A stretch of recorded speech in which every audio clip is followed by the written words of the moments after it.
നമസ്കാരം. രാഷ്ട്രീയത്തിലെ വിവാദ നായകനായി ഇപ്പോൾ തിളങ്ങി നിൽക്കുന്നത്, അതായത് ലൈംഗിക ആരോപണത്തിൽ കുടുങ്ങിയിട്ടും ലെവലേശം ഉളുപ്പില്ലാതെ എന്താ ഒരു ഇളി അതും എടുത്ത് ചാർത്തി കഴിഞ്ഞ ദിവസം നിയമസഭയിൽ എത്തിയത്. പറഞ്ഞു വരുന്നത് മറ്റാരെ കുറിച്ചുമല്ല, രാഹുൽ മാങ്കൂട്ടത്തിനെ കുറിച്ചാണ്.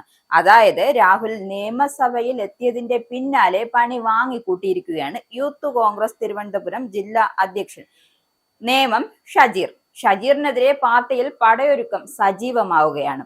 അതിനൊപ്പം പരാതി നൽകാൻ ഒരു വിഭാഗം നേതാക്കളും ഒരുങ്ങുകയാണ്. പാർട്ടി സസ്പെൻഡ് ചെയ്തയാൾക്കൊപ്പം പോയത് തെറ്റായ സന്ദേശം നൽകിയെന്ന് ചൂണ്ടിക്കാട്ടിയാണ് KPCC അധ്യക്ഷനും അച്ചടക്ക സമിതി ചെയർമാനും പരാതി നൽകുക. ജില്ലാ പ്രസിഡന്റ് സ്ഥാനത്ത് നിന്നും നീക്കം ചെയ്യണമെന്നാണ് പരാതിയിൽ ആവശ്യപ്പെടുന്നത്. പ്രതിപക്ഷ നേതാവ് VD സതീശന്റെ എതിർപ്പടക്കം അവഗണിച്ചാണ് കഴിഞ്ഞ ദിവസം രാഹുൽ നിയമസഭയിലെത്തിയത്. നേമം ഷജീർ അടക്കമുള്ള യുവ നേതാക്കൾക്കൊപ്പം പ്രത്യേക വാഹനത്തിലായിരുന്നു രാഹുലിന്റെ യാത്ര. സഭയിലെത്തിയതിന് പിന്നാലെ രാഹുലിന് ഒരു കുറിപ്പും ലഭിച്ചു. ശേഷം രാഹുൽ സഭയിൽ നിന്ന് ഇറങ്ങുകയായിരുന്നു. പിന്നാലെ മാധ്യമങ്ങളോട് സംസാരിച്ച രാഹുൽ തനിക്കെതിരെ ആരോപണങ്ങളുമായി ബന്ധപ്പെട്ട ചോദ്യങ്ങളിൽ നിന്നും ഒഴിഞ്ഞു മാറുകയാണ് ചെയ്തത്. ഗർഭചിത്രവുമായി ബന്ധപ്പെട്ട് വന്ന ശബ്ദരേഖയിലെ ശബ്ദം രാഹുലിൻ്റെതാണോ എന്ന മാധ്യമങ്ങളുടെ ചോദ്യങ്ങൾക്ക് അല്ലെന്നും ആണെന്നും മറുപടിയേ ഇല്ല, ഒരു പോക്കുമിണ്ടാതെ. അതേസമയം രാഹുൽ മാങ്കൂട്ടത്തിൽ MLA ഇന്നും നിയമസഭയിൽ എത്തിയില്ല. ഇന്ന് നിയമസഭയിൽ വരാൻ പാടില്ല എന്ന് പാർട്ടി നേതൃത്വം നിർദ്ദേശിച്ചിരുന്നത്. രാഹുൽ മാങ്കൂട്ടത്തിൽ പൂർണ്ണമായും അവഗണിക്കാനാണ് പാർട്ടിയുടെ തീരുമാനം. നിയമസഭയിൽ രാഹുൽ വന്നാലും പരിഗണിക്കില്ല. ഭരണകക്ഷി പ്രതിഷേധിച്ചാലും ഇടപെടേണ്ടതില്ല എന്നാണ് നേതൃത്വത്തിന്റെ തീരുമാനം. രാഹുൽ വിഷയത്തിൽ പ്രതിപക്ഷ നേതാവ് VD സതീശന്റെ നിലപാട് കൂടുതൽ കടുപ്പമാകും. നിയമസഭയിൽ രാഹുൽ മാങ്കൂട്ടത്തിനെ സതീശൻ തള്ളിപ്പറഞ്ഞേക്കുമെന്നാണ് വിവരം. അതേസമയം രാഹുൽ മണ്ഡലത്തിൽ വരുന്നതിലും പാലക്കാട് DCCയിൽ അവ്യക്തതയുണ്ട്.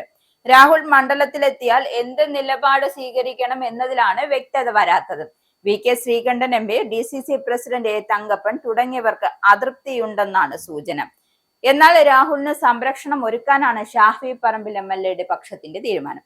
രാഹുൽ മാങ്കൂട്ടത്തിൽ മണ്ഡലത്തിൽ എത്തിയാൽ തടയുമെന്ന് DYFIയും BJPയും വ്യക്തമാക്കിയിട്ടുണ്ട്. പ്രതിപക്ഷ നേതാവിനെതിരെ ഉണ്ടായ സൈബർ ആക്രമണങ്ങളുടെ നിലപാടിനും ഈ വ്യക്തത കുറവ് കാരണമായേക്കാം. പ്രതിപക്ഷ നേതാവിനെതിരെയുണ്ടായ സൈബർ ആക്രമണം, അതായത് രാഹുൽ മാങ്കൂട്ട വിഷയത്തിൽ പ്രതിപക്ഷ നേതാവിനുണ്ടായ സൈബർ ആക്രമണങ്ങളിലും നിലപാടിലെ ഈ വ്യക്തത കുറവ് കാരണമുണ്ട്. രാഹുൽ വിഷയത്തിൽ വ്യക്തതയുള്ള നിലപാട് നേതാക്കൾ പറയാത്തതും ആക്രമണത്തിന് കാരണമായിട്ടുണ്ട്. അതായത് സതീശനെതിരെയുള്ള ആക്രമണത്തിന്. യൂത്ത് കോൺഗ്രസ് ജില്ലാ അധ്യക്ഷൻ രാഹുലിനൊപ്പം സഭയിലെത്തിയത് നേതാക്കളുടെ പിന്തുണയോടെ ആണ് ആരെങ്കിലും സംശയിച്ചാൽ കുറ്റപ്പെടുത്താനാവില്ല എന്ന വിമർശനവും ഉയരുന്നുണ്ട്. സമൂഹ മാധ്യമം വഴി നേതാക്കളെ ആക്രമിക്കുന്നത് നിർത്തണമെന്നാണ് K മുരളീധരൻ വ്യക്തമാക്കുന്നത്. അതിന് പ്രോത്സാഹനം നൽകുന്നവർ അവസാനിപ്പിക്കണമെന്നും ഒരു താക്കീത് നൽകുന്നുണ്ട്. അതേസമയം പ്രതിപക്ഷ നേതാവിനെയും പാർട്ടിയെയും ധിക്കരിച്ചാണ് താൻ സഭയിലെത്തിയത് എന്ന വാദം നൈസായിട്ട് രാഹുൽ മാങ്കൂട്ടം തള്ളി. പാർട്ടി അനുകൂലമായോ വ്യക്തിപരമായോ പ്രതികൂലമായോ തീരുമാനമെടുക്കുമ്പോൾ അതിനെ ധിക്കരിക്കാനോ ലംഘിക്കാനോ ശ്രമിച്ചിട്ടുള്ള കോൺഗ്രസിന്റെ പ്രവർത്തകനേ അല്ല. സസ്പെൻഷനിലാണെങ്കിലും പരിപൂർണമായി പാർട്ടിക്ക് വിധേയനായി പ്രവർത്തിക്കുന്ന ഒരാളാണ് ആണെന്നാണ് രാഹുൽ മാങ്കൂട്ടം പറഞ്ഞു വെക്കുന്നത്. ഏതൊക്കെയോ നേതാക്കളെ കാണാൻ ശ്രമിച്ചു എന്ന വാർത്ത വന്നിരുന്നുവെന്നും സസ്പെൻഷൻ കാലാവധിയിൽ ഒരു പ്രവർത്തകൻ എങ്ങനെയാണ് പെരുമാറേണ്ടത് എന്ന് ബോധ്യമുണ്ടെന്നും ഒരു നേതാവിനെയും കാണാൻ ശ്രമിച്ചിട്ടില്ല. പാവം തന്നെ. ആരോപണം വന്ന് തൊട്ടടുത്ത ദിവസം തന്നെ വിശദമായ വാർത്താ സമ്മേളനം നടത്തിയിരുന്നു. ഇതിനകത്ത് ഒരു അന്വേഷണം നടക്കുകയാണ്. അന്വേഷണ സംഘത്തിന്റെയും സാങ്കേതികത്തിലേക്ക് കടക്കുന്നില്ല എന്നും ഇടതു സർക്കാരിന്റെ ആദ്യമായി സമരം ചെയ്തപ്പോൾ 18ാം വയസ്സിൽ ജയിലിൽ പോയ ആളാണ്.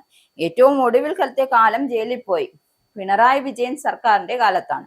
എനിക്കെതിരായി എന്തെങ്കിലും ഉണ്ടെങ്കിൽ എന്നെ കൊന്നു തിന്നാൻ നിൽക്കുന്ന ഒരു സർക്കാരിനും ഏറ്റവും വിശ്വാസമുള്ള അന്വേഷണ ഏജൻസിയാണ്. അന്വേഷണങ്ങൾ നടക്കട്ടെ, അതിന്റെ ഓരോ ഘട്ടത്തിലും അതുമായി ബന്ധപ്പെട്ട കാര്യങ്ങൾ പറയാമെന്നാണ് രാഹുലിന്റെ ഒടുക്കത്തെ മറുപടിയും വിശദീകരണം. എന്തായാലും കാര്യങ്ങൾ വരും ദിവസം നമുക്ക് കണ്ടു തന്നെ അറിയാം. ഇസ്രായേലിന്റെ 5 സൈനിക താവളങ്ങളിൽ കനത്ത നാശനഷ്ടം. മോദി വെളിപ്പെടുത്തുന്ന ഇന്ത്യയുടെ വികസനത്തിന്റെ മയക്കുമരുന്ന് വിൽപ്പനയ്ക്കെതിരെ ശക്തമായ നടപടിയെടുത്ത് ഷാർജ പോലീസ്. അമേരിക്കയിലെ സാധാരണ മനുഷ്യരോട് കൂടിയാണ് കോൺഗ്രസിനുള്ളിൽ പങ്കുവയ്ക്കാൻ VD സതീശൻ ഓപ്പറേഷൻ സിന്ദൂറിൽ ഉപയോഗിച്ച